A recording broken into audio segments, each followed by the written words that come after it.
Olá, está começando agora mais um programa Mesa Redonda, programa voltado para temas polêmicos, debates acerca daqueles assuntos que no dia a dia são voltados para o direito e a dignidade do ser humano. E hoje conosco está aqui o Dr. Mário Rui Barbosa, renomado jurista. Seja muito bem-vindo. Bom dia, obrigado. Espero que a sua participação possa contribuir muito hoje para os nossos espectadores. Conosco também a doutora Manuela Duarte. Doutora Manuela, seja muito bem-vinda, professora da Universidade Federal de Minas Gerais, médica ginecologista, advogada e analista política Flávia Bragança, seja muito bem-vinda também ao nosso programa de hoje. E por fim, o renomado sociólogo e antropólogo Leonardo Kennedy, aqui conosco também, seja muito bem-vindo ao nosso programa. E o nosso assunto de hoje é tão polêmico que por si só é polêmico. Hoje nós vamos falar sobre o aborto. Fique conosco, nós voltamos já já.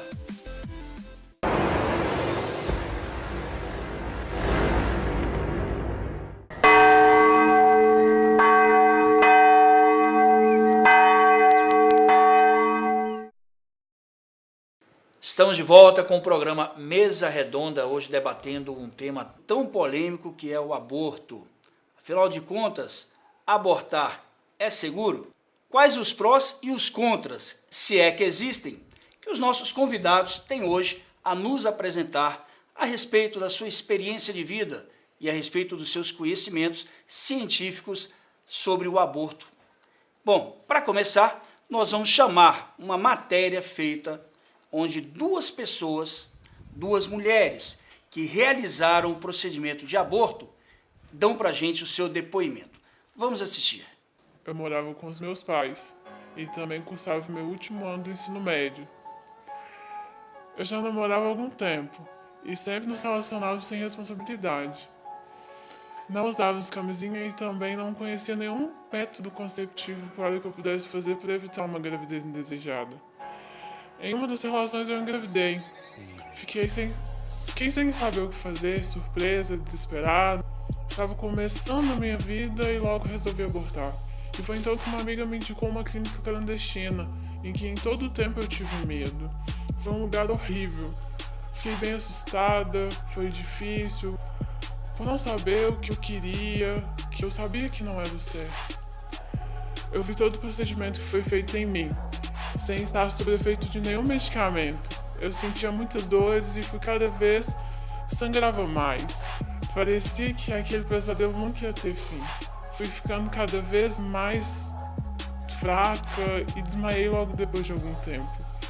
E volto à minha consciência já com todo o peso da culpa, eu entro em estado de choque, pois o procedimento já havia acabado e o peso da culpa estava dentro de mim. Foi então que o sentimento de culpa tomou totalmente conta de mim e eu me arrependi. E hoje em dia, eu tento não pensar no assunto, porque eu ainda me questiono.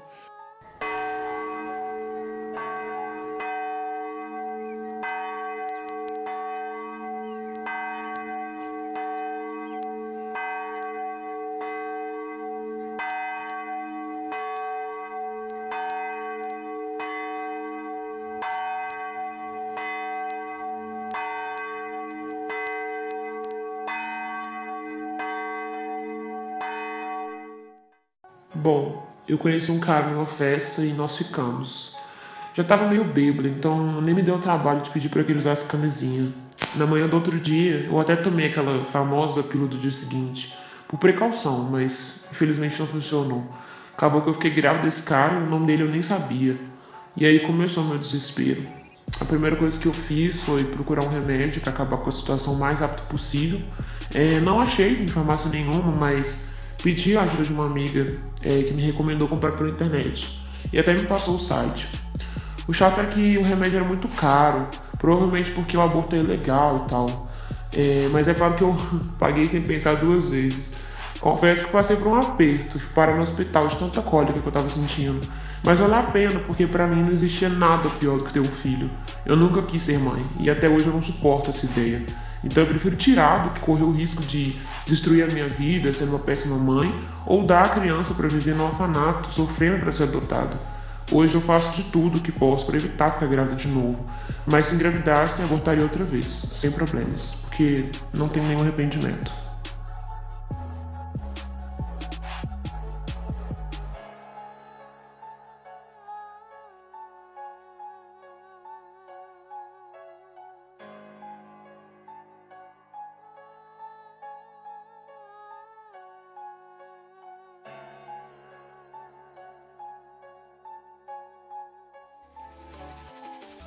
Uau!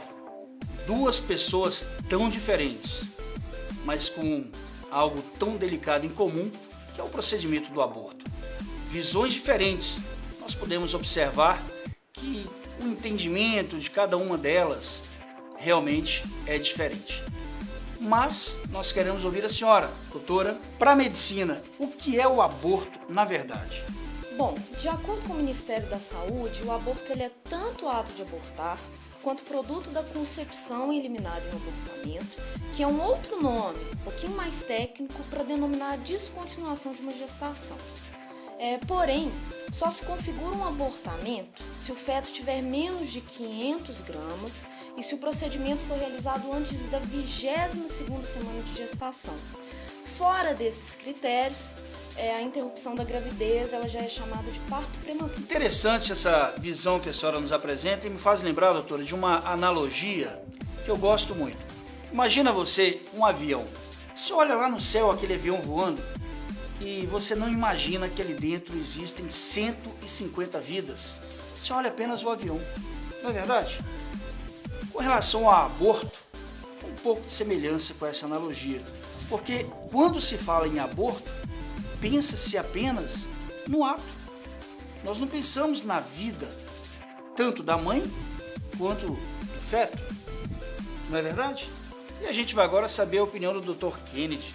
Doutor, qual é a posição da sociologia com relação ao aborto? Como a sociologia hoje interpreta a questão do procedimento do aborto? O senhor, particularmente, tem uma posição específica sobre esse tema? Josley, eu gostaria de falar de maneira breve argumentos contra o aborto que filósofos e científicos das áreas renomados citaram. E dentro disso, a gente tem um doutor que abdicou do prêmio Nobel para poder protestar contra o aborto. Então, Josley, como que alguém nos diz que o embrião não é um ser humano? Porque se o não nascido não é um ser humano, então não existe nenhuma justificativa lógica contra o aborto para discutir sobre o aborto. E lembrando que a mulher tem total autonomia sobre o seu corpo, que ela ter um bebê não significa que ela perde o poder sobre o seu corpo, mas a gente tem que lembrar que se o não nascido já é um ser humano, então nenhuma defesa do aborto é moralmente válida, caso não sirva para justificar igualmente, em circunstância semelhante, o extermínio da vida de outra criança ou de qualquer outro ser humano já nascido. E hoje, Dr. Mário, a gente tem evidências científicas que apoiam fortemente que a argumentação provida de que o embrião e o feto humano são membros biológicos da espécie humana. Inclusive, doutora Manuela, também a gente tem livros que comprovam cientificamente. O Dr. Cat Lamour, por exemplo, ele afirma num dos livros dele o seguinte, que o desenvolvimento humano começa na fecundação e o embrião resultante dessa fecundação tem a completa e inerente capacidade de se desenvolver. Ele só depende que seja protegido e sua nutrição seja mantida de acordo. E deixando bem claro também que a defesa da vida do feto apenas mostra que é preciso encontrar alternativas de vida, mas não exime da sociedade de forma alguma da responsabilidade de proteger e defender a mulher na condição de pré-aborto. Parece que o Dr. Mário Rui Barbosa quer se manifestar sobre o assunto também? Sim, obrigado, Josley, e peço desculpa ao colega sociólogo, cujo trabalho é reconhecido pela comunidade acadêmica, mas eu sou obrigado a veementemente discordar. Eu reconheço que a discussão sobre a questão da origem da vida é uma discussão que dificilmente possibilite uma conclusão definitiva. Vão haver pontos de vista das ciências, da sociologia, do direito, e mesmo dentro de cada área dessas, vão haver pensadores que vão convergir para pensamentos diferentes. De minha parte, eu tenho que a melhor definição para o início e o fim da vida é a existência de atividade cerebral. Desta forma, a lei permite que se desligue os aparelhos de um paciente em estágio terminal quando já não há atividade cerebral. É isso também que define a lei dos transplantes. Dessa mesma forma, por simetria, o entendimento seria de que a vida também só começaria a partir do momento em que existe vida cerebral no feto. Isso acontece até o terceiro mês de gravidez. Portanto, a questão da vinculação do início da vida à concepção, conforme colocado pelo senhor, ela, para mim, parece que não subsiste do ponto de vista jurídico. Lembro também que nos tratamentos de fertilidade, nos tratamentos do bebê de proveta, que é uma prática que veio trazer conforto a milhares de casais pelo mundo que puderam ter seus filhos, nesses tratamentos há a geração de diversos embriões, dos quais apenas alguns são transferidos para o útero da mãe, sendo que outros são descartados. Isso se trataria então de uma prática de aborto, o descarte desses fetos? Um ponto de vista bastante interessante, doutor Rui, uma reflexão realmente necessária a se fazer sobre esse tema. Afinal, se a legislação, doutora, permite o fim da vida associada à atividade cerebral, doutor Kennedy, por que não permitir o aborto? Uma vez que a ciência interpreta o início da vida com o início da atividade cerebral, muito bem colocado. E você, é capaz de fazer uma reflexão também sobre esse tema? Aproveite esses breves momentos em que chamaremos o nosso intervalo comercial e pense um pouco sobre isso.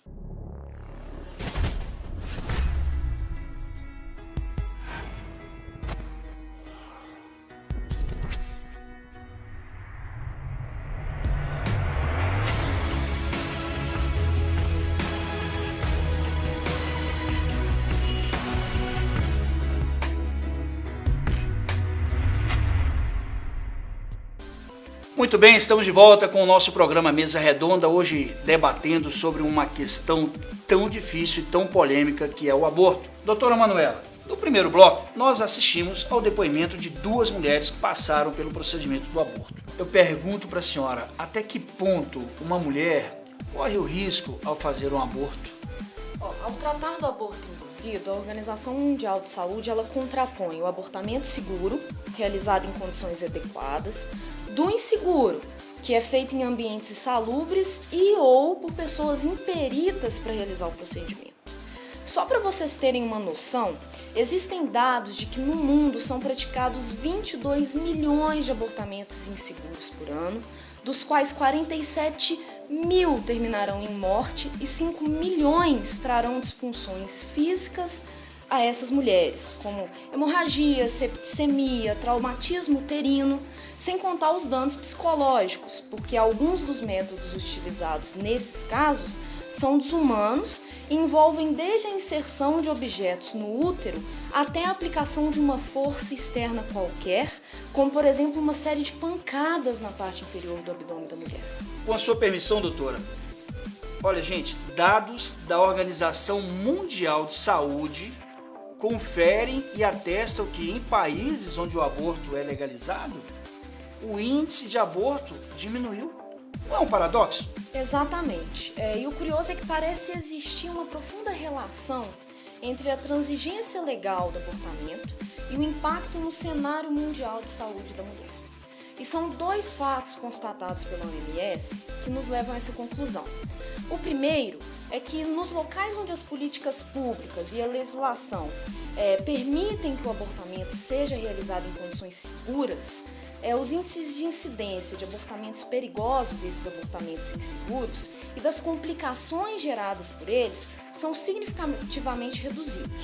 E o segundo é que a vasta maioria dos abortamentos inseguros, ela acontece justamente em países em desenvolvimento, onde a legislação sobre o tópico tende a ser mais rígida, conforme pode ser comprovado por meio do mapa, as leis de abortamento do mundo. Como a gente pode perceber ao analisá-lo, no hemisfério sul, onde há a maior concentração dos países em desenvolvimento, é exatamente onde há uma maior resistência a essa legalização. E qual a posição da senhora, doutora, com relação à legalização do aborto no país? A senhora é a favor ou contra, doutora, a legalização do aborto no Brasil? Olha só, nós, membros do Conselho Federal de Medicina, defendemos desde 2013 que o abortamento ele seja legalizado no Brasil por livre vontade da mulher, mas no máximo até a 12ª semana de gestação. Essa restrição temporal ela se deve principalmente a 2 fatores.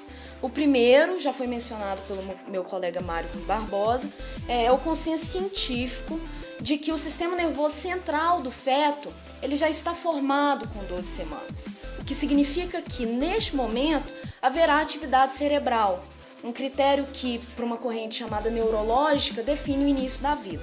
O segundo fator é que o processo de abortamento realizado dentro deste prazo, ou seja, em até 12 semanas, ele é estatisticamente mais seguro para a mulher, conforme pode ser observado neste gráfico.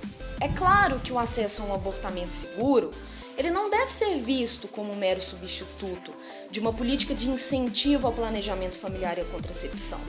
São medidas que devem andar de mãos dadas, né? O ponto é, o abortamento inseguro, exatamente aquele realizado em clínicas clandestinas, com métodos questionáveis, por profissionais poucos preparados e que geram um enorme índice de mortalidade feminina, é um problema seríssimo na saúde pública, não só no mundo, mas no Brasil.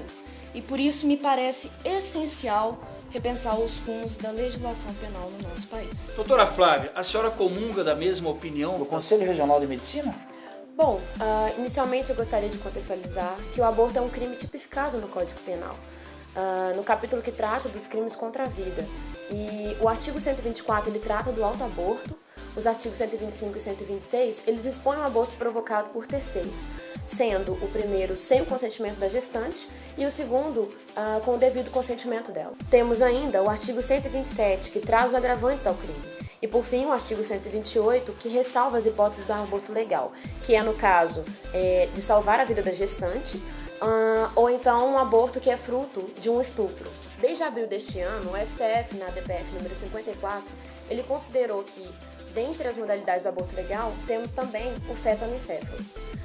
Sendo assim, o Código Penal ele considera que a vida se inicia no momento da concepção e, portanto, a vida humana intrauterina é um bem jurídico tutelado. Do ponto de vista legislativo, Dr. Mário, a legalização do aborto ela se daria pela revogação ou modificação nos artigos ainda com restrições, mas pela livre vontade da mulher. Ressalvando o artigo 125, pois eu entendo que legalizar o aborto sem o consentimento da mulher nem está em questão. E é lamentável dizer isso, meus caros, mas boa parte da população ainda é contra a legalização do aborto, por razões religiosas ou morais, por uma visão machista totalmente contrária à liberdade sexual da mulher.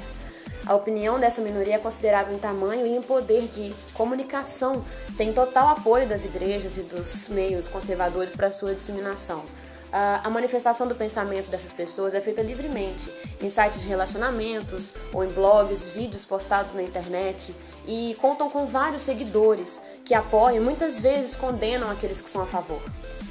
Nesse aspecto é importante lembrar a decisão recente e emblemática do STF, que descriminalizou a prática do aborto quando ele ocorre com o consentimento da mãe e até o 3º mês de gravidez. Esta é uma decisão ainda de uma turma do STF, ou seja, para que vire jurisprudência ela ainda tem que ser consolidada no pleno do tribunal, mas trata-se de uma tendência paradigmática e considera efetivamente que a proibição do aborto viola a autonomia da mulher, viola o direito à integridade física e psíquica, viola a igualdade de gêneros e provoca a discriminação social. Portanto, temos aí uma luz no fim do túnel. E qual é a posição do senhor com relação a esse tema, doutor Rui? A questão do aborto se subordina a 2 direitos fundamentais consagrados na Constituição: o direito à vida e a dignidade da pessoa humana. Quanto ao primeiro, respeito as opiniões que foram colocadas, outras opiniões que existem, mas insisto na premissa de que a vida, juridicamente falando, começa quando há a formação do cérebro no feto, ou seja, no 3º mês da gravidez. Outra questão é que os dispositivos que tipificam o aborto, que são do Código Penal de 1940, já traziam, e essa era a vontade do legislador desde a época, a possibilidade de que o aborto fosse feito numa situação onde a dignidade da pessoa estava prevalecendo, que é a situação do aborto nos casos de gravidez seguido de estupro. Meu argumento, portanto, é que a vida não é o único valor fundamental a ser ponderado. Há que se equilibrar esse valor da vida, e nem se tem certeza se no caso estamos tratando de uma afronta à vida, né, conforme já foi discutido, e há que se equilibrar também as questões da dignidade da pessoa que estão envolvidas. Muito bem, está aí então posto à mesa um assunto muito polêmico que merece muita reflexão, por se tratar de algo tão especial que é a vida humana.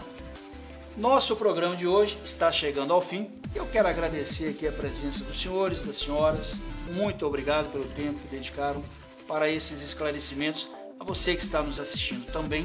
E nós queremos deixar a seguinte pergunta para você agora. O aborto deve ou não ser legalizado no Brasil? Muito obrigado pela sua presença.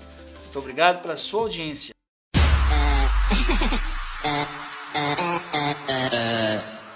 Oh.